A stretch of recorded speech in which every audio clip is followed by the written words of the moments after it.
ನಮಸ್ಕಾರ. ಇದು ಸುದ್ದಿ ವಿಶ್ಲೇಷಣೆ. ನಾನು ಶಶಿಧರ್ ಭಟ್. ಇದು ನನ್ನ ಡಿಜಿಟಲ್ ವಾಹಿನಿ ಸುದ್ದಿ ಟಿವಿ. ಇದನ್ನು ಲೈಕ್ ಮಾಡಿ, ಸಬ್ಸ್ಕ್ರೈಬ್ ಮಾಡಿ, ಬೆಲ್ ಐಕಾನ್ ಪ್ರೆಸ್ ಮಾಡೋದಕ್ಕೆ ಮರಿಬೇಡಿ. ಹಾಗೆಯೇ ಸಾಧ್ಯ ಆದರೆ ಸಹಾಯ ಮಾಡಿ. ಸ್ವತಂತ್ರ ಪತ್ರಿಕೋದ್ಯಮವನ್ನು ಬೆಂಬಲಿಸಿ, ಆಶೀರ್ವದಿಸಿ. ರಾಜ್ಯ ರಾಜಕಾರಣ ವಿಭಿನ್ನ ತಿರುವುಗಳನ್ನು ಪಡಿತಾ ಇದೆ. ಒಂದೆಡೆ ಮುಖ್ಯಮಂತ್ರಿ ಸಿದ್ದರಾಮಯ್ಯ, ಇನ್ನೊಂದೆಡೆ ಉಪಮುಖ್ಯಮಂತ್ರಿ ಡಿ.ಕೆ. ಶಿವಕುಮಾರ್. ಇವರಿಬ್ಬರು ಅಖಾಡಕ್ಕೆ ಇಳಿದಾಗಿದೆ. ಕುಸ್ತಿ ನಡೀತಾ ಇದೆ. ಸಿಎಂ ತಕ್ಷಣ ಅಧಿಕಾರ ಬಿಟ್ಟುಕೊಡೋದಕ್ಕೆ ಸಿದ್ಧರಿಲ್ಲ. ಅವರು ಅಟ್ಲೀಸ್ಟ್ ಮುಂದಿನ ಮುಂಗಡ ಪತ್ರ ಮಂಡನೆಯವರೆಗೆ ತಮಗೆ ಅವಕಾಶ ಕೊಡಿ ಅಂತ ಕೇಳಿದ್ದಾರೆ. ಡಿ.ಕೆ. ಶಿವಕುಮಾರ್ ಮ್ಯಾನ್ ಇನ್ ಹರಿ. ಅವರಿಗೆ ಅರ್ಜೆನ್ಸಿ ಇದೆ, ಆದಷ್ಟು ಬೇಗ ಮುಖ್ಯಮಂತ್ರಿ ಆಗಬೇಕು. ಈ ಫೈಟ್ ನಡೀತಾ ಇದೆ. ಇದು ಯಾವ ಟರ್ನ್ ತಗೊಳುತ್ತೆ ಗೊತ್ತಿಲ್ಲ. Ultimately Rahul Gandhi will have to take a call. Rahul Gandhi ಈ ಬಗ್ಗೆ ತೀರ್ಮಾನ ಕೈಗೊಳ್ಬಹುದು. ಇದರ ನಡುವೆ ಇನ್ನೊಂದು ಅಚ್ಚರಿಯ ಬೆಳವಣಿಗೆ. ಅದು ರಾಜ್ಯದ ಈ ಕೆಲವು ಮಾಜಿ MLAಗಳು, MLCಗಳು, KPCC ಪದಾಧಿಕಾರಿಗಳು, ಕೆಲವು ಪತ್ರಕರ್ತರು ಸೇರಿ ಸೋನಿಯಾ ಗಾಂಧಿಯವರಿಗೆ ಒಂದು ಪತ್ರವನ್ನು ಬರೆದಿದ್ದಾರೆ. ಇದು ಕುತೂಹಲಕರವಾದ. ಈ ಪತ್ರದಲ್ಲಿ ಕರ್ನಾಟಕದಲ್ಲಿ ದಲಿತ ಮುಖ್ಯಮಂತ್ರಿ ಆಗುವುದಕ್ಕೆ ಅವಕಾಶ ಕಲ್ಪಿಸಬೇಕು ಅಂತ ಕೋರಲಾಗಿದೆ. ಹಾಗೆ ನೋಡಿದರೆ ಈ ದಲಿತ ಮುಖ್ಯಮಂತ್ರಿಯ ಕೂಗು ಇದೇ ಮೊದಲೇನಲ್ಲ. ಆದರೆ ಈ ಪತ್ರದಲ್ಲಿ ಬಹಳ ಸ್ಪಷ್ಟವಾಗಿ ಕೆಲವು ಅಂಶಗಳನ್ನು ಹೇಳಲಾಗಿದೆ. ಈಗಾಗಲೇ ಈ ಪತ್ರ ದೆಹಲಿ ಮತ್ತು ಬೆಂಗಳೂರಿನಲ್ಲಿ ಸರ್ಕ್ಯುಲೇಟ್ ಆಗ್ತಾನೆ ಇದೆ. ಈ ಪತ್ರದಲ್ಲಿ ಹೇಳಲಾಗಿದೆ, ಕರ್ನಾಟಕ ರಾಜ್ಯ ಅಸ್ತಿತ್ವಕ್ಕೆ ಬಂದ ಮೇಲೆ 1956 ನಂತರ ಒಬ್ಬರೇ ಒಬ್ಬ ದಲಿತ ಮುಖ್ಯಮಂತ್ರಿ ಕರ್ನಾಟಕ ಬಂದಿಲ್ಲ. ಈಗ ಕರ್ನಾಟಕದಲ್ಲಿ ದಲಿತ ಮುಖ್ಯಮಂತ್ರಿ ಬರುವುದಕ್ಕೆ ಸಕಾಲ. ಆದ್ರಿಂದ ಐತಿಹಾಸಿಕವಾಗಿ ಹಿಸ್ಟಾರಿಕ್ ಬ್ಲಂಡರ್ಸ್ ಅಂತ ನಾವೇನಂತೀವಿ, ಅದನ್ನ ಸರಿಪಡಿಸುವ ಅವಕಾಶ ಈಗ ಬಂದಿದೆ. ಆದ್ರಿಂದ ಕರ್ನಾಟಕದಲ್ಲಿ AICC ಅಧ್ಯಕ್ಷರಾಗಿರುವ ಮಲ್ಲಿಕಾರ್ಜುನ್ ಖರ್ಗೆಜಿ ಅವರನ್ನ ಮುಖ್ಯಮಂತ್ರಿಯನ್ನಾಗದೆ ಮಾಡಬೇಕು ಅನ್ನುವ ಬೇಡಿಕೆ ಈ ಪತ್ರದಲ್ಲಿದೆ. ಈ ಪತ್ರವನ್ನು ಸೋನಿಯಾ ಗಾಂಧಿ ಅವರಿಗೆ ಕಳಿಸಿಕೊಡಲಾಗಿದೆ. ಸೋನಿಯಾ ಗಾಂಧಿ ಅವರಿಗೆ, ರಾಹುಲ್ ಗಾಂಧಿ ಅವರಿಗೆ ಖರ್ಗೆ ಅವರು ಹತ್ತಿರದವರು. ನೆಹರು ಕುಟುಂಬದ ಅವರ ನಿಷ್ಠೆಯನ್ನ ಯಾರು ಪ್ರಶ್ನಿಸಕ್ ಸಾಧ್ಯ ಇಲ್ಲ. ಅಷ್ಟು ನಿಷ್ಠೆ ಅವರಿಗೆ ಕಾಂಗ್ರೆಸ್ನ ಮೊದಲ ಕುಟುಂಬದ ಬಗ್ಗೆ. ಸೊ ಹಾಗಿದ್ರೆ ಅವರಿಗೀಗ ಮುಖ್ಯಮಂತ್ರಿ ಸ್ಥಾನ ಸಿಗುತ್ತಾ? ಇದು ಒಂದು ಪ್ರಶ್ನೆ. ಆದರೆ ಈ ಪ್ರಶ್ನೆಗೆ ಉತ್ತರ ಕಂಡುಕೊಳ್ಳೋದಕ್ಕೆ ಮೊದಲು ಕರ್ನಾಟಕದಲ್ಲಿ ಒಬ್ಬ ದಲಿತ ಮುಖ್ಯಮಂತ್ರಿ ಬರಬೇಕು ಅನ್ನುವ ಬೇಡಿಕೆ ಏನಿದೆ ಅದಕ್ಕೆ ನನ್ನ ಬೆಂಬಲ ಇದೆ. ಕರ್ನಾಟಕದಲ್ಲಿ ಬ್ರಾಹ್ಮಣ ಮುಖ್ಯಮಂತ್ರಿಗಳಾದ್ರು, ಲಿಂಗಾಯತರಾದ್ರು, ಒಕ್ಕಲಿಗರಾದ್ರು, ಹಿಂದುಳಿದ ವರ್ಗದವರಾದ್ರು, ದಲಿತರು ಏನ್ ತಪ್ಪು ಮಾಡಿದ್ದಾರೆ? ಅವರಿಗೆ ಅಧಿಕಾರದಲ್ಲಿ ಪಾಲು ಸಿಗ್ಲೇಬೇಕು ಅಲ್ವಾ? ಕೊಡ್ಲೇಬೇಕು. ನಮ್ಮಲ್ಲಿ ಐತಿಹಾಸಿಕವಾಗಿ ಆದ ತಪ್ಪುಗಳು, ದಲಿತರನ್ನ ನಾವು ಊರ ಹೊರಗೆ ಇಟ್ಟವರು, ದಲಿತರನ್ನ ದೇವಸ್ಥಾನದ ಒಳಗೆ ನಾವು ಬಿಡಲೇ ಇಲ್ಲ, ದಲಿತರನ್ನ ಕೇವಲ ಕಸಗುಡಿಸುವುದಕ್ಕೆ ಬಳಸಿಕೊಂಡವರು, ಅವರನ್ನ ಜೀತದಾಳಾಗಿ ಮಾಡಿಕೊಂಡವರು.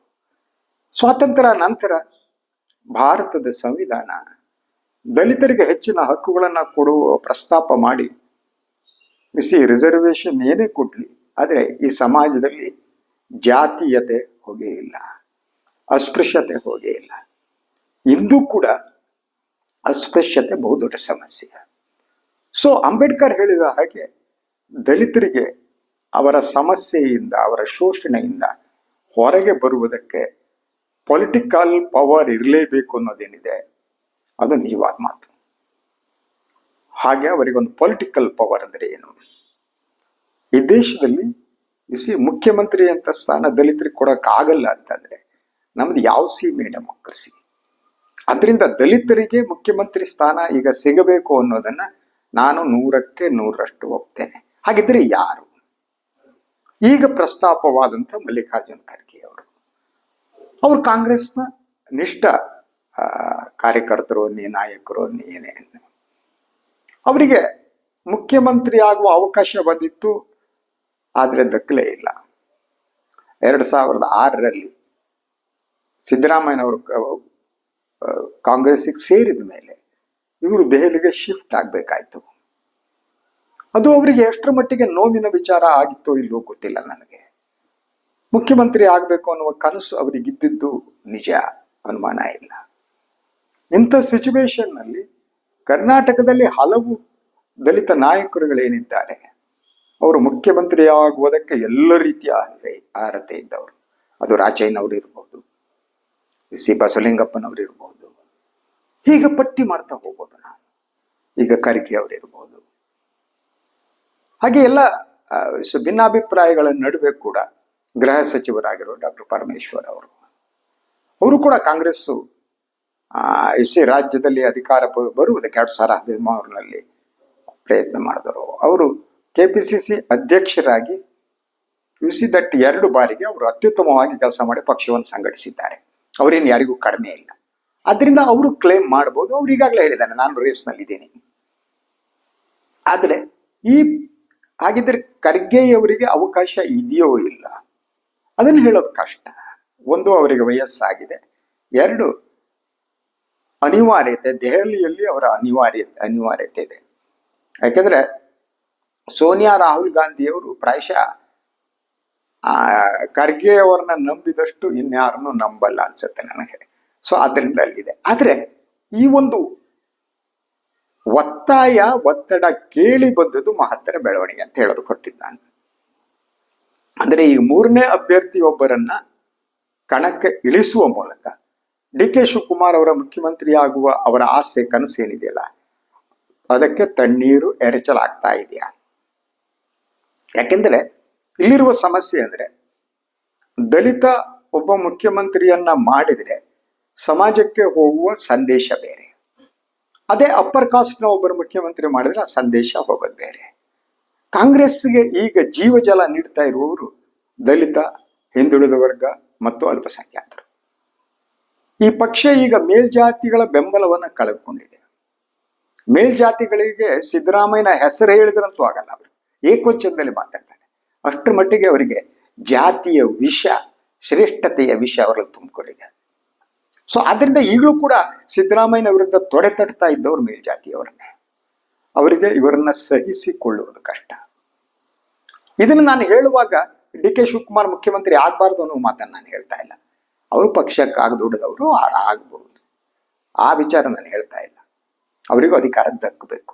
ಆದರೆ ಯಾಕೆ ಸಿದ್ದರಾಮಯ್ಯನವರಿಗೆ ಬಹಳಷ್ಟು ಜನ ವಿರೋಧಿಸ್ತಾರೆ ಅನ್ನೋದು ಬಹಳ ಮಟ್ಟಿಗೆ ಜಾತಿ ಕಾರಣಕ್ಕಾಗಿ, ಮತ್ತು ಅವರ ಕಮಿಟ್ಮೆಂಟ್ ಇದೆಯಲ್ಲ, ಸಮಾಜದಲ್ಲಿ ತುಳಿತಕ್ಕೆ ಒಳಗಾದವರ ಬಗ್ಗೆ ಅವರಿಗಿರುವ ಬದ್ಧತೆ, ಅಲ್ಪಸಂಖ್ಯಾತರ ಬಗ್ಗೆ ಅವರಿಗಿರುವ ಬದ್ಧತೆ, ಇದನ್ನ ಮೇಲ್ಜಾತಿಗಳಿಗೆ ಸಹಿಸಿಕೊಳ್ಳುವುದು ಕಷ್ಟ.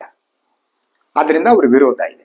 ಇಂಥ ಸಿಚುವೇಶನ್ ರಾಜಕೀಯವಾಗಿ ಕಾಂಗ್ರೆಸ್ ತನ್ನ ಶಕ್ತಿಯನ್ನ ಇನ್ನಷ್ಟು ವೃದ್ಧಿಸಿಕೊಳ್ಳುವುದಕ್ಕೆ ಅವರು ದಲಿತರು, ಹಿಂದುಳಿದ ವರ್ಗದವರನ್ನು ಮುಖ್ಯಮಂತ್ರಿ ಮಾಡುವುದು ಬಹಳ ಮುಖ್ಯ. ಅವರು ವೋಟ್ ಬೇಸ್ ಇರೋದಲ್ಲೇನೆ. ಹಾಗಂತ ಈಗಲೂ ಇನ್ನೊಮ್ಮೆ ಸ್ಪಷ್ಟಪಡ್ತೀನಿ, DK ಶಿವಕುಮಾರ್ ಮುಖ್ಯಮಂತ್ರಿ ಆಗಬಾರ್ದು ಅನ್ನೋ ನನ್ನ ಅಭಿಪ್ರಾಯ ಅಲ್ಲ. ಅವರಿಗೆ ಅರ್ಹತೆ ಇದೆ, ಎಲ್ಲ ಇದೆ. ಪಕ್ಷಕ್ಕಾಗಿ ದುಡಿದಿದ್ದಾರೆ. ಅವ್ರ ಬಗ್ಗೆ ಬೇರೆ ಬೇರೆ ವಿಚಾರಕ್ಕೆ ಭಿನ್ನಾಭಿಪ್ರಾಯ ಇರ್ಬೋದು. ಧರ್ಮಸ್ಥಳದ ವಿಚಾರದಲ್ಲಿ ಸ್ಟ್ಯಾಂಡ್ ಏನಿದೆ ಅದ್ರ ಬಗ್ಗೆ ನನಗೆ ಭಿನ್ನಾಭಿಪ್ರಾಯ ಇದೆ. ಅದರಿಂದ ಡಾಕ್ಟರ್ ಪರಮೇಶ್ವರ್ ಅವರ ಸಾಫ್ಟ್ನೆಸ್ ಬಗ್ಗೆ ನನಗೆ ಭಿನ್ನಾಭಿಪ್ರಾಯ ಇದೆ. ಸೊ ಎಲ್ಲೋ ಇವರು ವೈದಿಕ ಪರಂಪರೆಯ ವಕ್ತಾರರಂತೆ ಇವ್ರು ನಡ್ಕೋತಾರಲ್ಲ ಅನ್ನೋದು ಬೇಸರ ಇದೆ. ಆದರೆ ಮುಖ್ಯಮಂತ್ರಿ ಸ್ಥಾನ ಅವ್ರಿಗೆ ಸಿಕ್ಕರೆ ಅದಕ್ಕೆ ನಾನು ವಿರೋಧ ಮಾಡ್ತೀನಿ ಅಂತ ಅಲ್ಲ. ಈಗಿರುವ ಬಹಳ ಮುಖ್ಯವಾದ ಪ್ರಶ್ನೆ ದಲಿತರಿಗೆ ಮುಖ್ಯಮಂತ್ರಿ ಸ್ಥಾನ ದಕ್ಕಬೇಕೋ ಬೇಡವೋ ಅನ್ನೋದಷ್ಟೇನೆ ನಾನು ಮಾತನಾಡ್ತಾ ಇರೋದು. ಅದು ದಕ್ಕಬೇಕು ಅಂತ ಒಂದು ಹಿಸ್ಟಾರಿಕ್ ಆದ ಒಂದು ತೀರ್ಮಾನವನ್ನ ತೆಗೆದುಕೊಂಡ್ರೆ ಕಾಂಗ್ರೆಸ್ ಪಕ್ಷ, ಆಗ ಇಡೀ ದೇಶವ್ಯಾಪಿ ಒಂದು ಬೇರೆ ಸಂದೇಶವನ್ನ ಕೊಟ್ಟಾಗುತ್ತೆ. ಮತ್ತು ಬಿಜೆಪಿಯಂತಹ ಮೇಲ್ಜಾತಿಯ ಪಕ್ಷ ಕೇಂದ್ರದಲ್ಲಿ ಅಧಿಕಾರ ನಡೆಸ್ತಾ ಮನುವಾದವನ್ನ ಇಂಪ್ಲಿಮೆಂಟ್ ಮಾಡ್ತಾ ಇರೋ ಸಂದರ್ಭದಲ್ಲಿ ದೇವಸ್ಥಾನವನ್ನ ನಿರ್ಮಿಸೋದು, ಅಲ್ಲಿ ಕ್ಷೀರಾಭಿಷೇಕ ಮಾಡೋದು, ಪೂಜೆ ಮಾಡೋದು, ಮಂತ್ರ ಮಾಡೋದು, ಹೇಳಿಸೋದು, ಅಲ್ಲಿ ಕುಣಿದಾಡೋದು, ಯಾರ ಕಾಲಿಗೆ ಬೀಳೋದು, ಇಂಥ ಸ್ಥಿತಿಯಲ್ಲಿ ಸಮಾಜದಲ್ಲಿ ತುಳಿತಕ್ಕೆ ಒಳಗಾದ ಸಮಾಜಕ್ಕೆ, ದಲಿತರಿಗೆ ಎಸ್ಪೆಷಲಿ ಅಧಿಕಾರ ಕೊಡುವ ಮೂಲಕ ಒಂದು ಡಿಫರೆಂಟ್ ಆದ ಮೆಸೇಜ್ ಅನ್ನ ತಲುಪಿಸಕ್ಕೆ ಸಾಧ್ಯ ಇದೆ. ಅದು ಕಾಂಗ್ರೆಸ್ಸಿಗೆ ಮತ್ತೆ ಶಕ್ತಿ ತುಂಬಬಹುದು. ಕಾಂಗ್ರೆಸ್ನಿಂದ ದೂರವಾದ ದಲಿತರು, ಹಿಂದುಳಿದ ವರ್ಗದವರು ಮತ್ತೆ ಕಾಂಗ್ರೆಸ್ನತ್ತ ಬರ್ಬೋದು, ದೂರ ಆಗ್ತಾ ಇರುವವರು. ಅದಿಲ್ಲದಿದ್ರೆ ಸಿದ್ದರಾಮಯ್ಯ ಅನ್ನುವ ಹಿಂದುಳಿದ ವರ್ಗದ ನಾಯಕರನ್ನ ಇಳಿಸಿ ಮೇಲ್ಜಾತಿಯವರನ್ನ ಮುಖ್ಯಮಂತ್ರಿ ಸ್ಥಾನಕ್ಕೆ ಕುಳ್ಳರಿಸಿದರೆ ಆಗ ಹೋಗುವ ಮೆಸೇಜ್ ಬೇರೆ.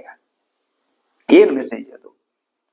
ದಟ್ ಹಿಂದುಳಿದ ವರ್ಗದವರು, ದಲಿತರು ಮತ್ತು ಅಲ್ಪಸಂಖ್ಯಾತರಲ್ಲಿ ಈ ಅನಾಥ ಭಾವ ಇನ್ನಷ್ಟು ಜಾಗೃತ ಆಗ್ತಾ ಹೋಗುತ್ತೆ. ಕಾಂಗ್ರೆಸ್ನಂತಹ ಕಾಂಗ್ರೆಸ್ಸೇನೆ ನಮಗೆ ಮುಖ್ಯಮಂತ್ರಿ ಸ್ಥಾನದ ಅವಕಾಶವನ್ನು ಕೊಡದಿದ್ರೆ ಇನ್ಯಾರು ನಮಗೆ ಕೊಡುವುದಕ್ಕೆ ಸಾಧ್ಯ ಅನ್ನೋ ಪ್ರಶ್ನೆ ಅವರಲ್ಲಿ ಒಳಮೂಡಬಹುದು. ಒಂದು ಅನಾಥ ಭಾವ ಅವರಲ್ಲಿ ಬರೋ ಸಾಧ್ಯತೆ ಇದೆ. ಆದ್ದರಿಂದ ದೇಶದ ಒಳಗಡೆ ಸಮಾಜದಲ್ಲಿ ಇಂತಹ ಅನಾಥ ಭಾವ, ತಿರಸ್ಕೃತ ಭಾವ ಇರೋದಿದೆಯಲ್ಲ, ಅದು ಜನತಂತ್ರ ಮಾತ್ರ ಅಲ್ಲ, ಯಾವುದೇ ಸಮಾಜಕ್ಕೆ ಒಳ್ಳೆಯದಲ್ಲ. ಒಂದಾಗುವ ರಾಜಕಾರಣ, ಸಮಾಜದಲ್ಲಿ ಎಲ್ಲರನ್ನ ಒಳಗೊಳ್ಳುವ ರಾಜಕಾರಣ ಇರಬೇಕಾಗತ್ತೆ.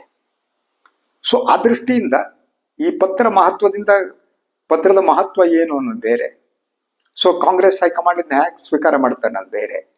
ಆದರೆ ಜನರ ಪಲ್ಸ್, ಸಮಾಜವನ್ನ ಅರ್ಥ ಮಾಡಿಕೊಳ್ಳೋ ರೀತಿಯಲ್ಲಿ ಒಂದೊಮ್ಮೆ ರಾಹುಲ್ ಗಾಂಧಿ ದಲಿತರೊಬ್ಬರನ್ನ ಮುಖ್ಯಮಂತ್ರಿ ಮಾಡುವುದಕ್ಕೆ ಮುಂದಾದರೆ ಅವರು ರಾಜಕೀಯವಾಗಿ ಪಡೆದುಕೊಳ್ಳುವ ಮೈಲೇಜ್ ಇದೆಯಲ್ಲ, ಎನಾರ್ಮಸ್. ಮತ್ತು ಬಿಜೆಪಿ ಅಂತ ಕೋಮುವಾದಿ ಪಕ್ಷಕ್ಕೆ ಬಹಳ ಸ್ಪಷ್ಟವಾದ ಒಂದು ಉತ್ತರವನ್ನು ಕೊಟ್ಟಂತೆ ಆಗುತ್ತೆ. ಏನ್ ಮಾಡುತ್ತೆ? Let's wait and see. ಇದು ಇವತ್ತಿನ ಸುದ್ದಿ ವಿಶ್ಲೇಷಣೆ. ಇನ್ನೊಂದು ವಿಚಾರದಿಂದ ಬರ್ತೀನಿ. ನಾನು ವಾಯಿನ್ ಲೈಕ್ ಮಾಡಿ, ಸಬ್ಸ್ಕ್ರೈಬ್ ಮಾಡಿ, ಬೆಲ್ ಐಕಾನ್ ಪ್ರೆಸ್ ಮಾಡೋದಕ್ಕೆ ಮರಿಬೇಡಿ. ಆಗಿನ ಸಾಧ್ಯ ಆದರೆ ಸಹಾಯ ಮಾಡಿ. ಸ್ವತಂತ್ರ ಪತ್ರಿಕೋದ್ಯಮ ಉಳಿಸಿ ನನ್ನನ್ನು ಆಶೀರ್ವದಿಸಿ. ನಮಸ್ಕಾರ.